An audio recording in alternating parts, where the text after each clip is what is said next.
지난 12월 5일에 남아공의 넬슨 맨델라가 95세의 일기로 타계했다는 소식을 여러분 접했을 것입니다.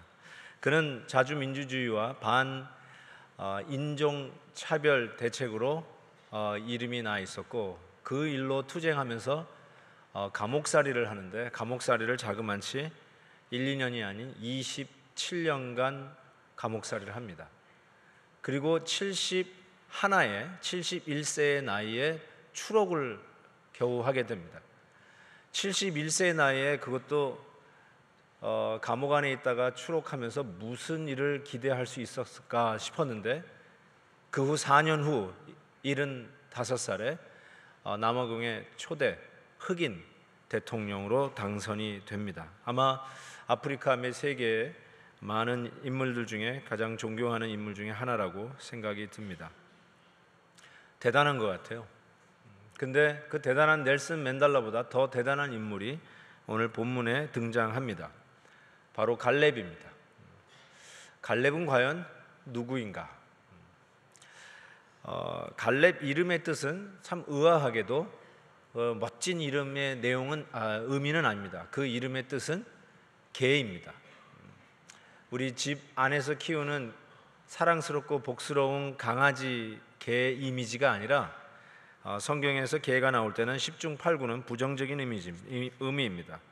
개는 사납고 한번 물면 놓지 않는 끈질김의 상징입니다. 그리고 포기하지 않는 우악스러움으로 경쟁하는 이미지를 가지고 있는 게 개입니다. 또한 갈렙은 히브리 사람이 원래 아닙니다. 유대 지파에 속한 것으로 성경에 나와 있는데, 자세히 살펴보면 나중에 유대 지파로 들어왔지, 갈렙은 원래 이방인이었습니다. 그래서 오늘 본문에도 보면은 그는 그니스 사람 여분네의 아들 갈렙으로 소개되어 있습니다. 이 그니스 부족은 시내 광야에 있는 베두인 부족입니다. 유목민족입니다.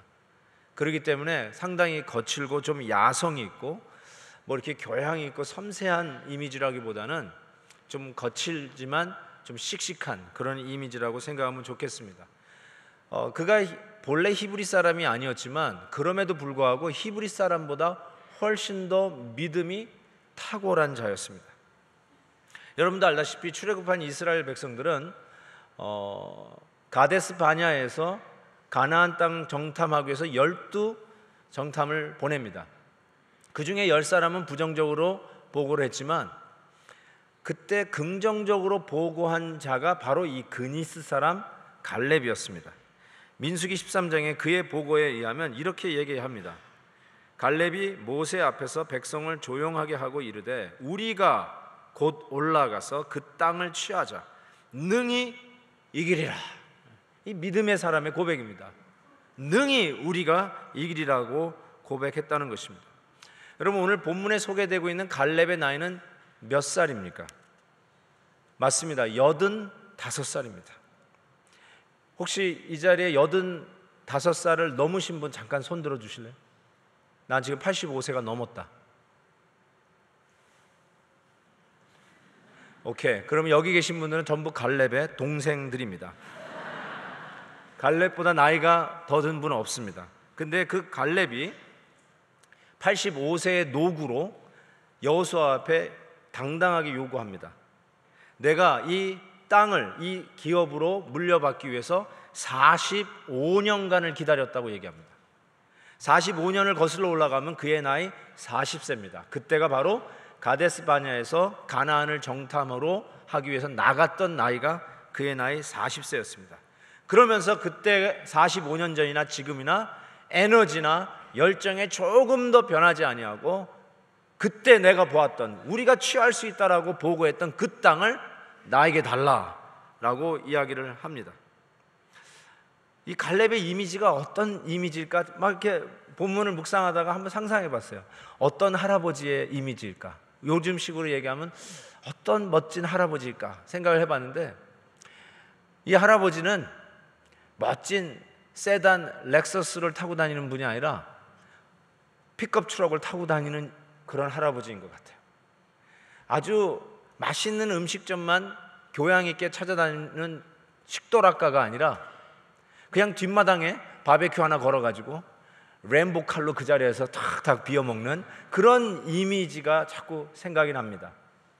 저같이 이렇게 점잖게 양복을 빼입고 다니는 분이 아니라 85세의 할아버지지만 지금도 청바지를 입고 다닐 것 같은 이미지가 자꾸 떠오릅니다. 그게 갈렙의 모습이었습니다.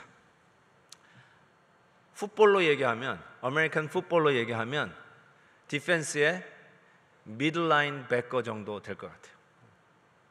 예, 영 감각이 없으시군요. 오케이. 나는 우리 교회에서 이런 얘기하는 게 참 주저합니다. 못 알아들어요, 자꾸.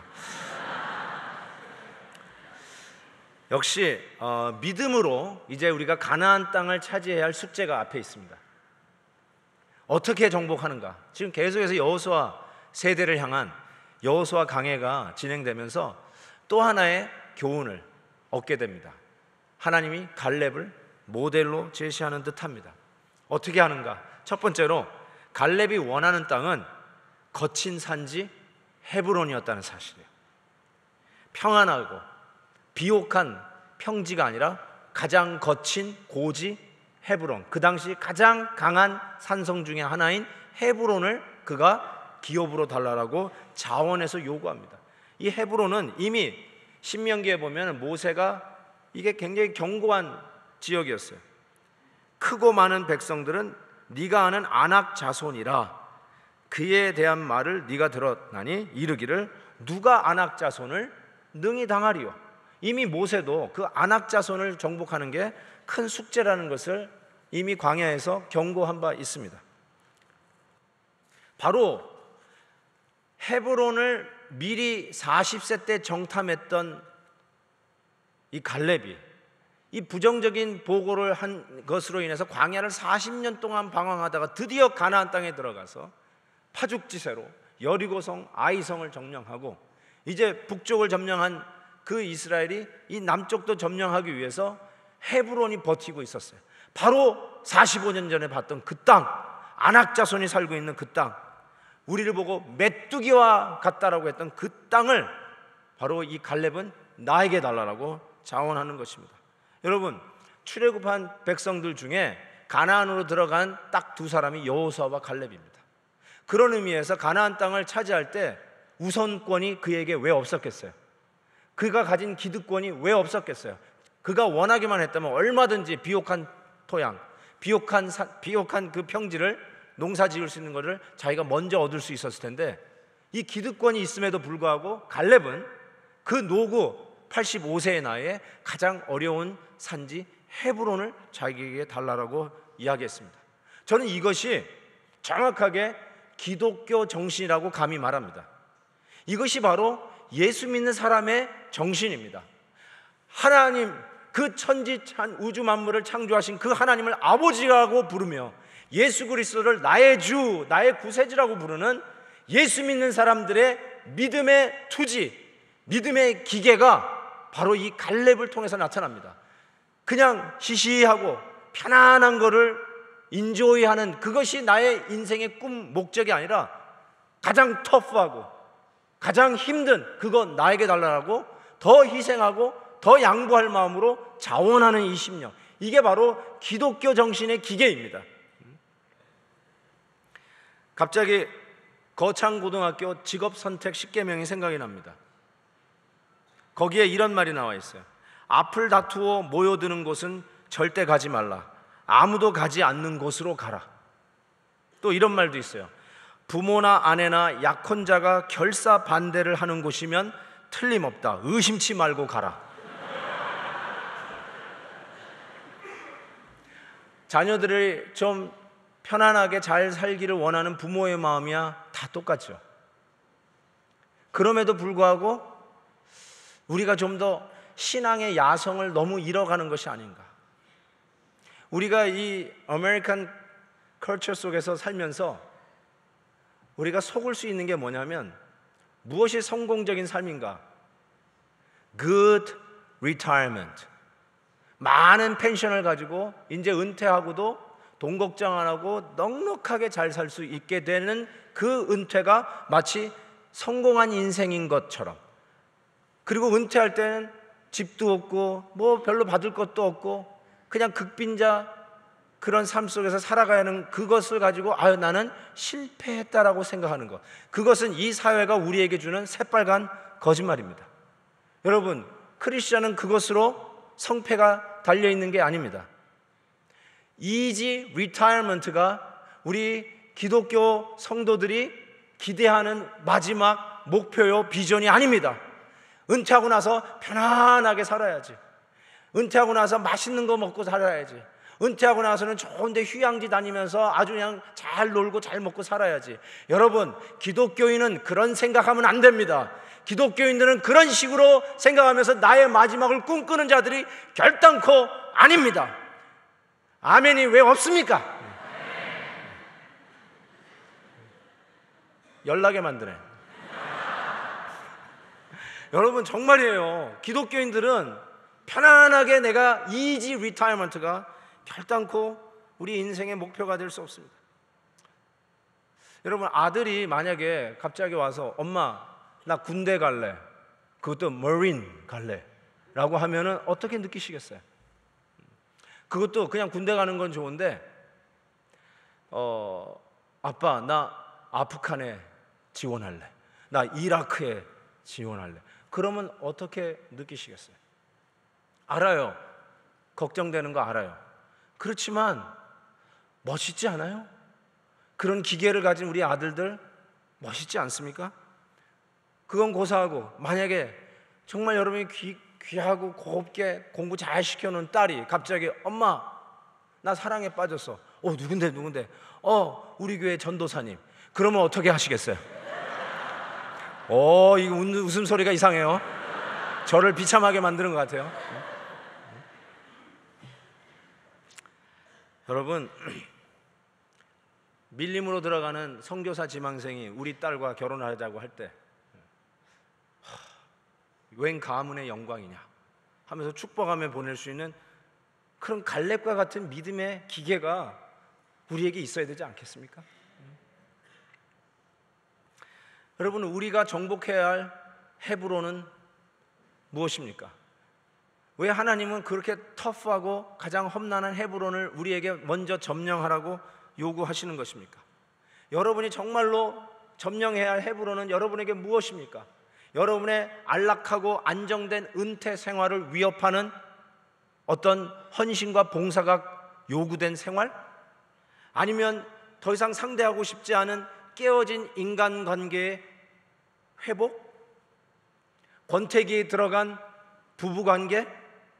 아니면 이 거친 나의 성격 문제, 도저히 고질적인 문제로 고쳐지지 않는 나의 이 부정적인 언어 생활? 아니면 신앙생활 잘 하다가도 한순간에 들러없는 이 못된 이 성격? 아직도 정리되지 않은 죄의 문제, 하나님 앞에서 부끄러운 이 중독성 있는 죄의 문제, 그런 것이 여러분에게 혹시 여러분이 점령해야 할 고지 헤브론은 아니지요. 여러분, 점령하세요. 그거 겁내지 마세요. 그거부터 섬멸하세요. 그거 정복하시면 그때 가나안 땅을 정복하는 지름길이 열립니다. 그걸 놔두고는 가나안 정복은 우리에게 영원한 숙제입니다. 하나님께서 여러분에게 오늘 권하십니다.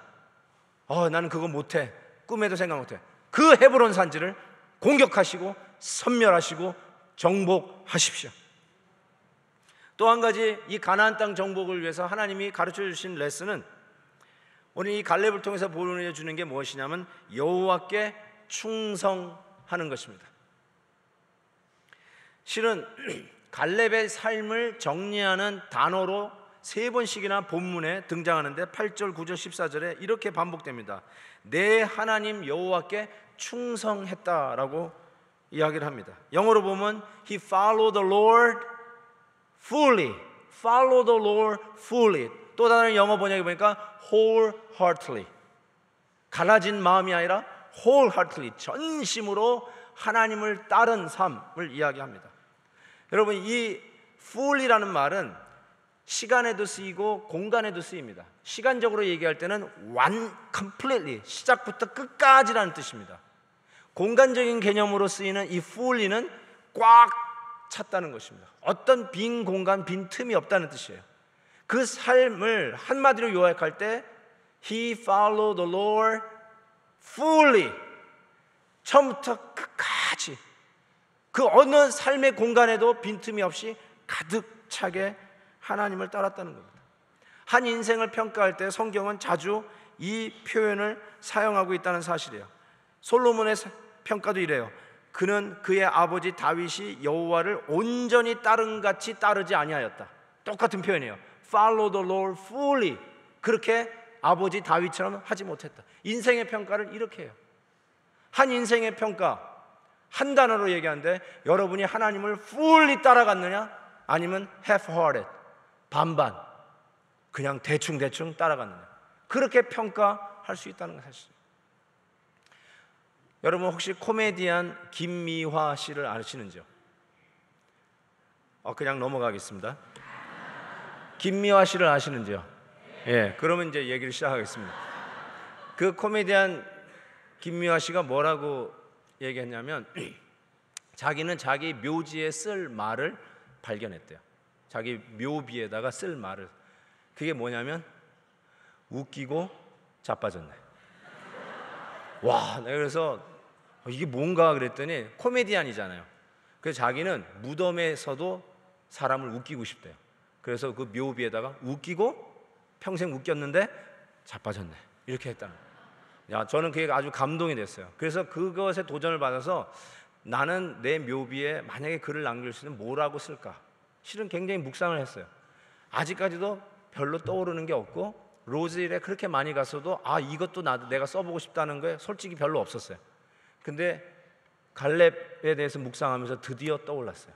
바로 이거예요. Follow the Lord fully. Follow the Lord fully. 내가 그렇게 하지 못했으면 후대 사람들, 우리 자녀들이 그런 거 남길 필요 없어요.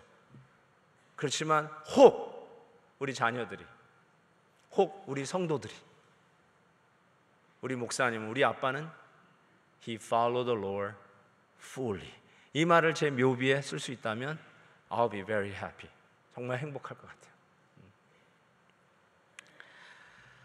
바로 이것이 온전히 주님을 따르는 바로 이 갈렙의 삶이 가나안 정복의 비밀이었어요. 마지막으로 생각해 볼 수 있는 또 하나의 교훈은 이 땅을 차지하는 과정은 전 인생이 걸치는 과정이었다라고 말할 수 있습니다. 하나님의 사람들은 은퇴를 위한 은퇴를 하지 않습니다. 다시 한번 말씀드릴게요. 우리 하나님을 믿는 하나님의 백성들은 은퇴를 위한 은퇴를 하면 안 됩니다. 우리 성도들은 마지막 호흡이 끝나는 그 순간까지 우리 하나님이 우리에게 주신 사명을 붙들고 계속 앞으로 전진해야 합니다. 그게 우리의 삶의 골이에요.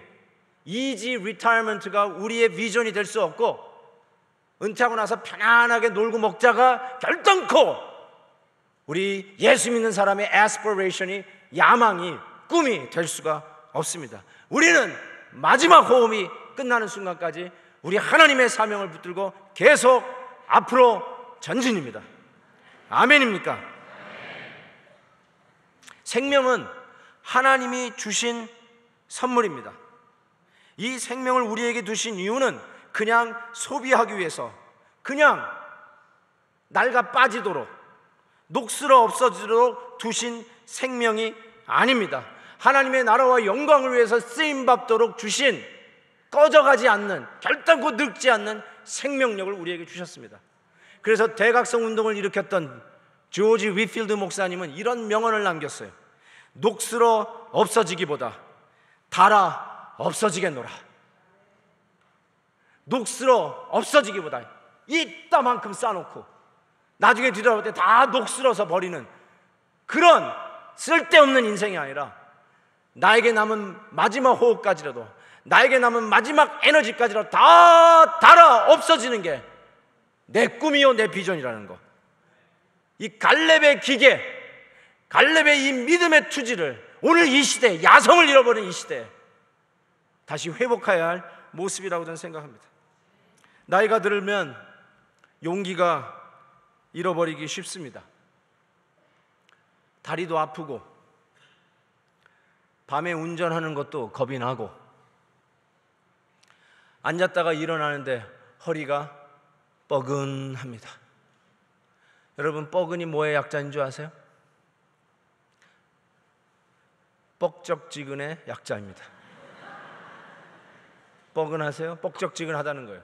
근데 그 지근이 한자로 땅지자에 가까울 근자입니다. 뻐근하세요? 땅이 가까웠다는 뜻입니다.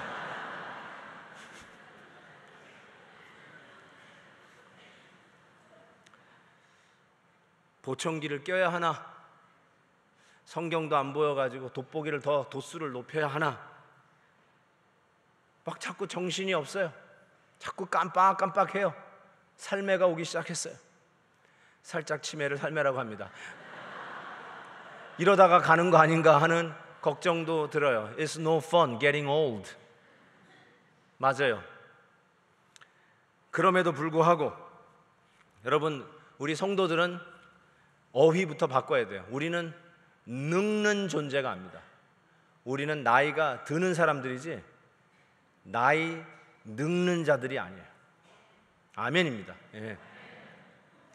여러분, 나이 든다. 저 이 표현을 가만히 생각해 보세요. 참 멋있는 표현이다. 든다, 들어간다. 그래서 계절에도 봄, 여름, 가을, 겨울이 있듯이 인생에도 봄, 여름, 가을, 겨울 계절이 있습니다. 즉 그 계절로 들어가는 원숭미가 나이 든다라는 표현입니다. 국어사전 보지 마세요. 이거 내가 만든 말이니까. 전 그렇게 생각해요. 늙는 게 아니에요. 우리는 나이 들어서 모든 시즌에 원숙하게 대처하는 거예요. 여러분, 봄은 꽃이 날려서 알러지가 발생하니까 싫고, 여름은 더워서 싫고, 가을은 쓸쓸하고 외로워서 싫고, 겨울은 추워서 싫다고 하는 거는 늙는 나이입니다.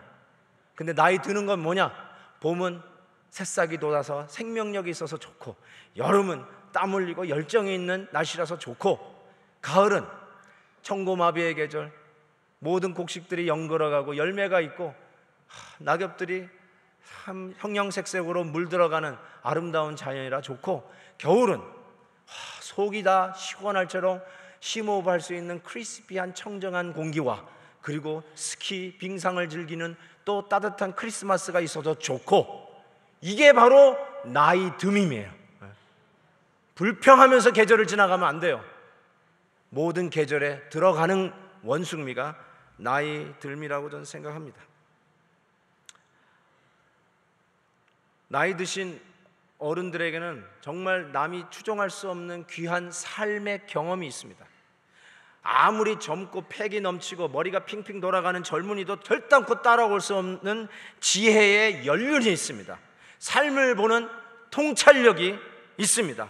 그리고 무엇보다도 혹 우리의 걷는 걸음에 힘이 빠진다 할지라도 우리에게는 기도의 무릎이 있습니다. 전능자 하나님이 응답해 주실 수 있는 기도의 능력, 기도의 응답을 아는 자들이 바로 나이 드신 원숙한 하나님의 백성들입니다. 결국 갈렙은 헤브론을 차지합니다. 그 헤브론을 자기의 기업으로 차지합니다. 그리고 그것으로 안 끝나요. 여호수아 15장, 우리 본문 다음 장에 보면 갈렙이 말하기를 기럇 세벨에 쳐서 그것을 점령하는 자에게는 내가 내 딸 악사를 아내로 주리라 했어요. 기럇 세벳은 역시 헤브론과 같은 산지예요. 험한 산지예요. 그곳을 점령하는 씩씩한 남자에게 내 딸을 주겠다고 했어요. 우리 딸이 25살, 정말 예쁘고 정말 기가 막힌 딸이 있는데 이런 남자 있으면 나도 주고 싶어요. 근데 이렇게 한번 해야 되겠다. 혹시 아프간에 자원하는 아들이 있으면요, 내 딸 줄게요. 진짜로. 그런 멋있는 남자가 있으면 좋겠어요. 시시하게 그냥 편한 것만 즐기는 그 이상한 CC보이 말고요, 정말 씩씩한 남아다운 그런 남자만 제 옆에 갖다 놔주세요. 내 딸 정말 어떻게 하는지 국어 삶아가지고 드릴게요. 누구죠? 결국 이 갈렙이 자기 딸 악사를 주는 사람이 온니엘입니다. 온니엘이 누굽니까? 여호수아가 죽은 후에 이스라엘이 소위 암흑기를 지나갈 때 그 나라를 구원해낸 첫 사사가 온니엘입니다. 그 장인의 그 사위예요.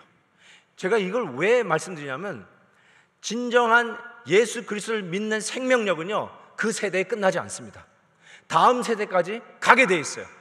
생명은 우리 예수 그리스도 안에 가진 이 생명력은 꺼지는 생명이 아니에요. 늙어가는 생명이 아니에요. 항상 45년 전에도 그랬듯이 지금도 조금 더 가감이 없이 그 에너지와 열정으로 헤브론을 취했던 그 갈렙의 열정은, 그 믿음의 기계는 그 다음 세대로 이어지는 것을 보게 됩니다.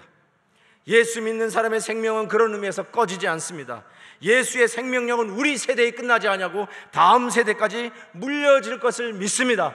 베델의 생명력은 계속해서 다음 세대, 우리 2세, 3세로 이어갈 것을 분명히 믿습니다.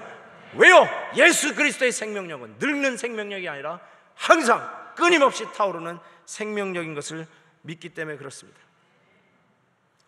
저는 이렇게 믿습니다. 이사야 53장에 귀한 복음의 원리가 숨어져 있는데, 그는 실로 우리의 질고를 지고 우리의 슬픔을 당할 거를 우리는 생각하기를 그는 징벌을 받아서 하나님께 맞으며 고난을 당한다 하였노라 하면서 그 예수 그리스도의 메시아에 대한 예언이 이사야서에 나옵니다. 예수님이 우리의 질고를 지셔서 우리가 건강해졌다. 예수님이 우리의 슬픔을 당하셔서 우리가 기쁨을 얻을 수 있다. 예수님이 대신 징계를 받음으로 인해서 우리가 평화를 누린다. 예수님이 우리 대신 채찍에 맞음으로 우리가 나음을 입었도다. 이게 복음의 원리예요. 그래서 사도 바울은 이렇게까지 얘기해요. 예수님이, 그 머리 둘 곳이 없었던 예수님이 우리를 대신해서 우리의 가난한 모습으로 십자가에 달리셨기에 우리로 하여금 부요케 하셨다. 꼭 물질적인 부요는 아니지만 우리가 아무것도 없는 것 같지만 모든 것을 가진 것 같은 부요함을 왜 느끼느냐? 예수님이 우리의 가난을 십자가에 못 박았기 때문에. 그런 의미에서 예수님은 우리의 늙음도 십자가에 못 박으신 분이에요. 기력 쇠함, 동기부여 잃어버린 모습들, 삶의 의욕을 잃어버린 모습들, 대충 사는 모습들, 그 비전이 기껏해야 easy retirement 정도뿐이 생각하지 못하는 야성을 잃어버린 시시한 기독교를 전락하는 그 모든 낡음, 늙음을 십자가에 못 박으신 거예요. 그래서 우리에게 젊음을 주시는 거예요. 결탄코 늙지 않는 젊음. 여러분, 요한복음 8장에 보면 예수님이 이런 얘기했어요. 아브라함이 내 때를 보고 즐거워하였다. 그러니까 유대인들이 이렇게 비아냥거렸어요. 아브라함이 네 때를 보고 왜? 아무리 생각해도 너는 50세도 안 된 것 같은데 라는 표현을 써요. 아니 여러분, 이때 예수님의 나이가 30대 초반이에요. 그런데 야, 너 암만 생각해도 30대 이 정도 같은데 라고 하지 않고 50대라고 봤어요. 예수님이 늙어 보였어요. 이미 우리의 낡음, 우리의 늙음, 우리의 기계 없음을 그가 가지고 가시는 모습이에요.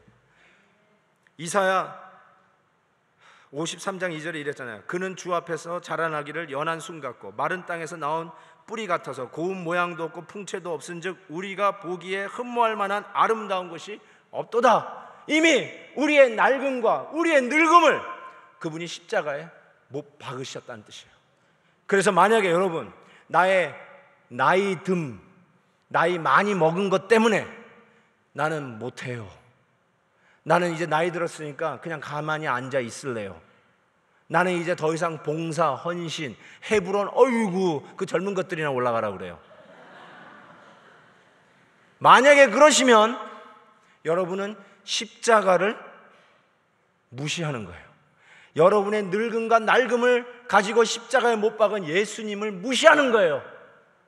만약에 내가 나이 드는 것 때문에, 힘이 없기 때문에 뭘 못해요 하는 것이 여러분의 변명의 전부라면 예수님이 십자가에서 죽으시고 다시 일어나신 부활의 능력을 부인하는 거예요. 예수 믿는 할아버지, 할머니들은 젊음의 상징이 되어야 되고 갈렙의 모습으로 일어나야 됩니다. 헤브론을 달라고 당당하게 얘기하는 기계가 예수 믿는 사람이에요. 그 야성을 회복하시기 바라요.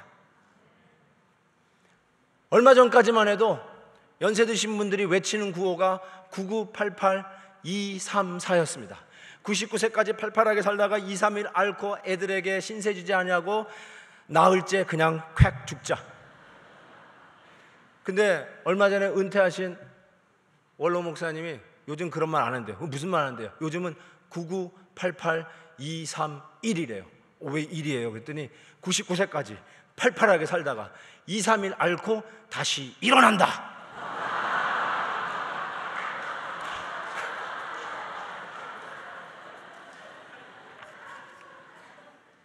다시 일어나십시오.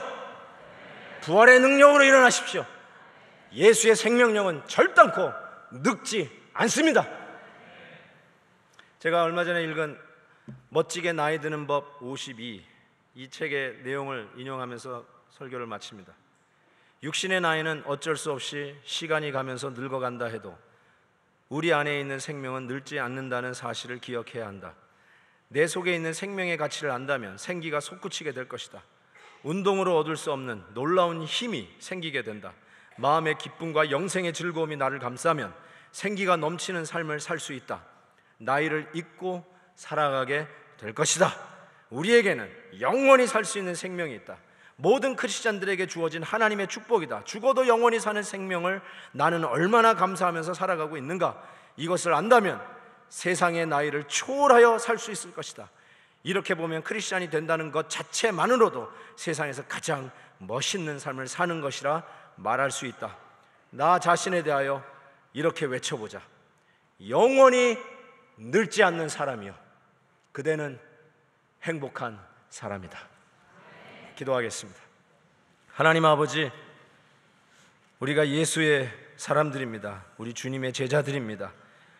영원히 늙지 않는 새 생명을 얻은 자들입니다. 오 하나님, 우리 앞에 있는 헤브론 산지에 기죽지 않게 하시고 갈렙의 기계를 본받아 믿음의 기계로 일어서서 오 하나님, 저 산지를 내게 주옵소서. 먼저 자원하고 더 희생하고 더 주님 앞에 무릎 꿇고 주님의 영광을 위해 뛰어가는 이 갈렙의 모습처럼 우리 베델이 일어나도록 축복해 주옵소서. 예수 그리스도의 이름으로 기도하옵나이다. 아멘.